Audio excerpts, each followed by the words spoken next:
If you bought any Nintendo game in the 80s or 90s or even nowadays, you'll see this bright colored logo somewhere on the package, meaning this game has been evaluated, certified, and approved by Nintendo for use with its systems. Now, we can make an argument about what should be approved or not, but overall, anything with this logo will work with the appropriate Nintendo console, as stated by Nintendo. Now, what about the games that circumvent that process entirely, and just release games that don't have Nintendo's approval on it? Yes, they are out there, and today, I'm going to talk about 10 particular ones you should try out. Now, if this video ends with the FBI raiding my house, please send some money on my books while I'm in jail, in no particular order. These are 10 of the best unlicensed NES games. Now, before you comment, wait, Tetris, the game made by Nintendo, is not licensed by Nintendo? This isn't that version. In fact, the version made by Nintendo came out after this Tengen version, and in fact, they're the reason why it didn't stay out for the public at all. Tetris by Tengen was released for the NES in 1989 and was made by Tengen. If you are expecting a supermassive improvement on Tetris, you are going to be disappointed. It's just Tetris. But this version is based on Atari's arcade version, which itself was based upon the original game made by Alexei Petronov, a Soviet software engineer. But not known at the time is that the publishing rights to Tetris would be under much legal wrangling in the late 80s, and eventually, Nintendo would emerge victorious to the publishing rights to the NES and Game Boy versions, while Tengen would have to recall their version and destroy it. Due to this version is absurdly rare, with less than 100,000 copies known to exist in the world. Now, what sets this version apart from the Nintendo one that you've probably owned at some point? Well, besides the more Soviet inspiration, with the music, the spelling of the original Tetris logo, and these dancing guys in between rounds, this Tetris, along with competitive multiplayer mode, includes cooperative multiplayer, meaning you and a friend will share one board with both of you dropping pieces at the same time. This mode gets as chaotic as you think it does, but also provides another fun distraction to have fun with Tetris again and again.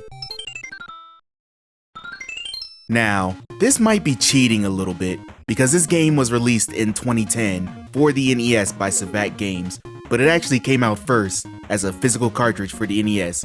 So technically, it counts for this list. And it's good it does, because this game is awesome. A Mega Man style platformer, you control Timmy the Battle Kid as he dons a prototype combat suit made by Dr. Tina Byers to fight a criminal organization that plans to build a super mech for world domination. This game is a Metroidvania style game, meaning you can go throughout the fortress that the bad guys dwell in, activate checkpoints, and find warp stations to go to places you've been before. Now, the most defining feature of this game is it's a hard motherfucker. This game takes inspiration from games such as I Wanna Be the Guy series and other rage platformers. And if that immediately makes you itch, it's for good reason. Enemies will quickly attack, shoot, and hone into you if you get close, and it's one-hit death and back to the last continue point for you. If you think that's cruel enough, the bosses you will find will drive you insane, with fairly predictable attack patterns nonetheless causing multiple resets that might cause controller throwing.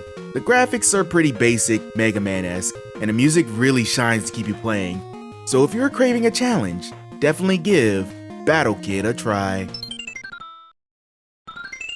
If you grew up in the 80s and early 90s, Micro Machines might trigger something deep in the childhood part of your brain.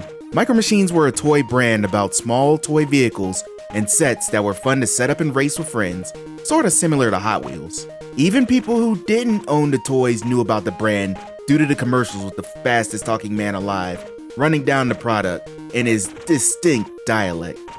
This is the Micro Machine Man presenting the most midget miniature motorcade of Micro Machines. Each one has dramatic details, terrific trim, precision paint jobs, plus incredible Micro Machine pocket playsets. There's a police station, fire station, restaurant, service station, and more. Perfect pocket portables to take any place. And there are many miniature playsets to play with, and each one comes with its own special edition Micro Machine vehicle and fun, fantastic features that miraculously move. Raise the boat lift at the airport marina, man the gun turret at the army base, clean your car at the car wash, raise the toll bridge. And these playsets fit together to form a Micro Machine world. Micro Machine pocket playsets, so tremendously tiny, so perfectly precise, so dazzlingly detailed, you'll want to pocket them all. Micro Machines and Micro Machine pocket playsets sold separately from Galoob. The smaller they are, the better they are.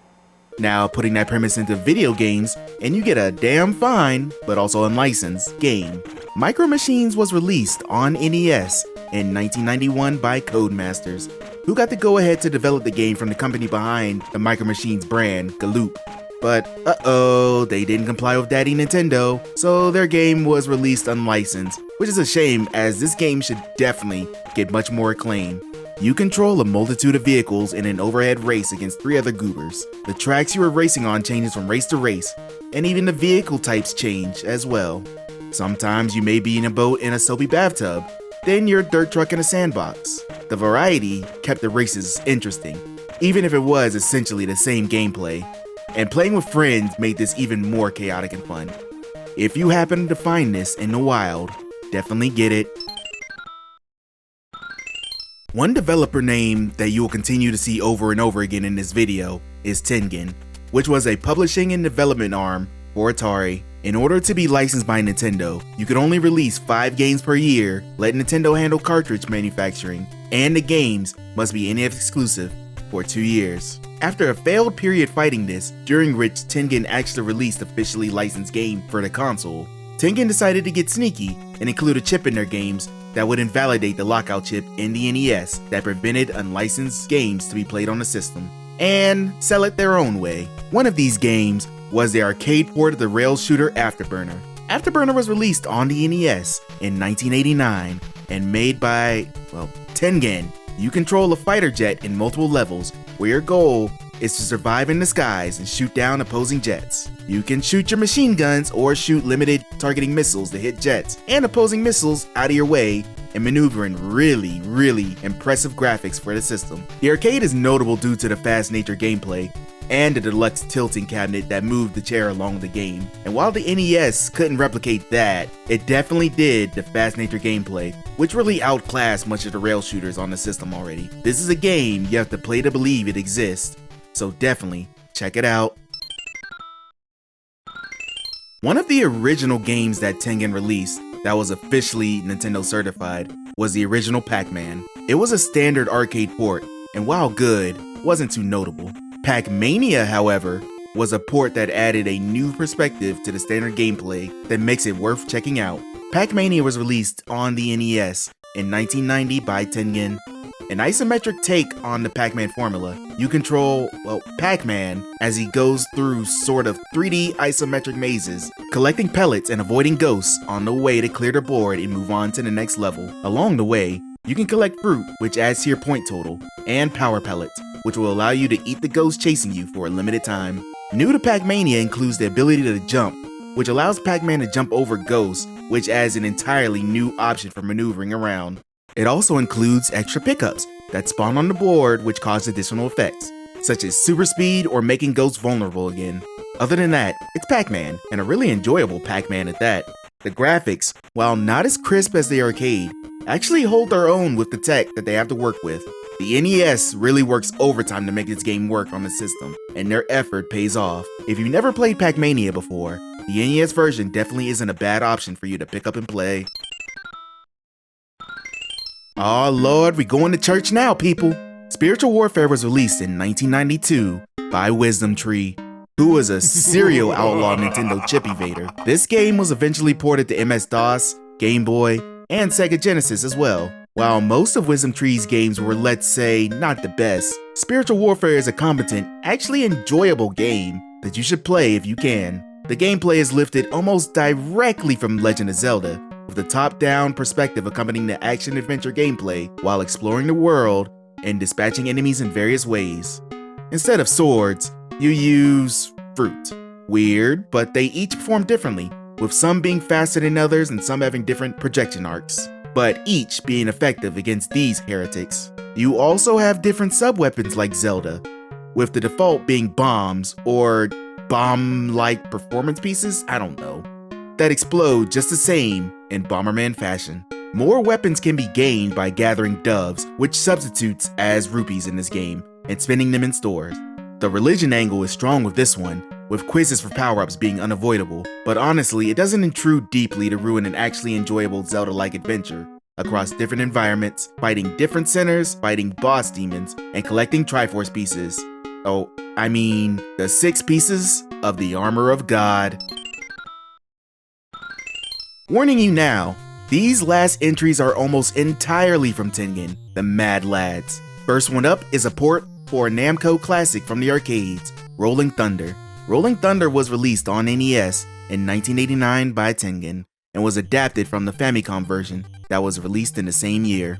You control Albatross, an agent from a world police organization that is sent in to save a missing female agent from a secret hooded cult. You walk from left to right, shooting various colored goons, not racist, hiding indoors along the level to avoid enemies, and platforming on the various upper levels and boxes that are spread about.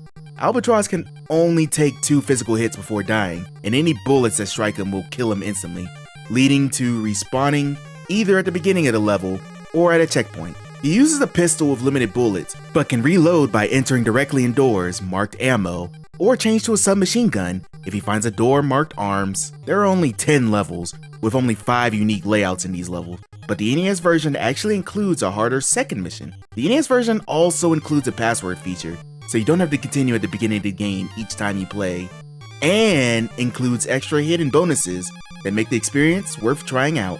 While the graphics and sound don't match one-to-one with the arcade version, this home console version actually holds up pretty well and presents the same exciting and agonizing shooting action that is worth the headache. Vindicators was released on the NES in 1988 by Tengen, a direct port from the original Atari arcade game. You control a tank across multiple levels, shooting enemies, avoiding mines, and gathering pickups in a top-down perspective. While making your way through levels, you must manage your fuel and continuously make sure it does not deplete fully, while also avoiding other tanks and turrets. Along the way, you must collect pickups that include stars, which functions as currency, extra fuel, which keeps your tank going, bombs, which bomb, and keys, which allow you to end the level.